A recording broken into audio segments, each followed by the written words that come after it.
Air India CEO ಕೂಡ ಭೇಟಿ ಕೊಟ್ಟಿದ್ದಾರೆ. ಇದೊಂದು ದೊಡ್ಡ ಕಪ್ಪು ಚುಕ್ಕೆ. ಇದು ಬೆಲ್ ವಿಲ್ಸನ್ ಅದರ ಸಿಇಒ.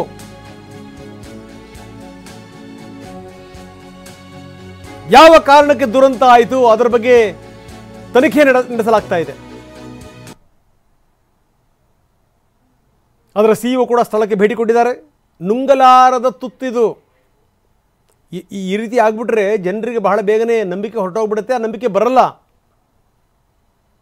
ನೋಡಿ, ನಿನ್ನೆ ಇದ್ದಕ್ಕಿದ್ದಂಗೆ ಈ ಬೋಯಿಂಗ್ನ ಷೇರುಗಳು ಅದರ ಮೌಲ್ಯ ಕುಸಿದಿದೆ. ಇದೇನದರ ಅರ್ಥ ಅಂತಂದರೆ, ಏನಾದರೂ ಈ ರೀತಿ ಘಟನಾವಳಿಗಳಾದಂಥ ಸಂದರ್ಭದಲ್ಲಿ ಇಡೀ ಜಗತ್ತು ಒಂದು ಹಂತಕ್ಕೆ ವಿಶ್ವಾಸ ಕಳ್ಕೊಂಡ್ಬಿಡುತ್ತೆ. ಅದರಲ್ಲೂ ಇತ್ತೀಚಿನ ದಿನಗಳಲ್ಲಿ ಒಂದಷ್ಟು ಈ ಬೋಯಿಂಗ್ ವಿಮಾನಗಳ ಬಗ್ಗೆ ಅಬ್ಜೆಕ್ಷನ್ಸ್ಗಳಿತ್ತು. ಈ ವಿಮಾನದ ಬಗ್ಗೆ ಅಲ್ಲ, ಡ್ರೀಮ್ ಲೈನರ್ ಬಗ್ಗೆ ಅಲ್ಲ, ಬೇರೆ ಬೇರೆ ವಿಮಾನಗಳ ಬಗ್ಗೆ. ಇದ್ದಂಥ ಒಬ್ಬ ಇಂಜಿನಿಯರ್, ಇಲ್ಲ ಇವರು ಈ ಚೀಪ್ ಸಲಕರಣೆಗಳನ್ನು ಬಳಸ್ತಾರೆ ಅಂತ ಹೇಳಿಬಿಟ್ಟಿದ್ದ.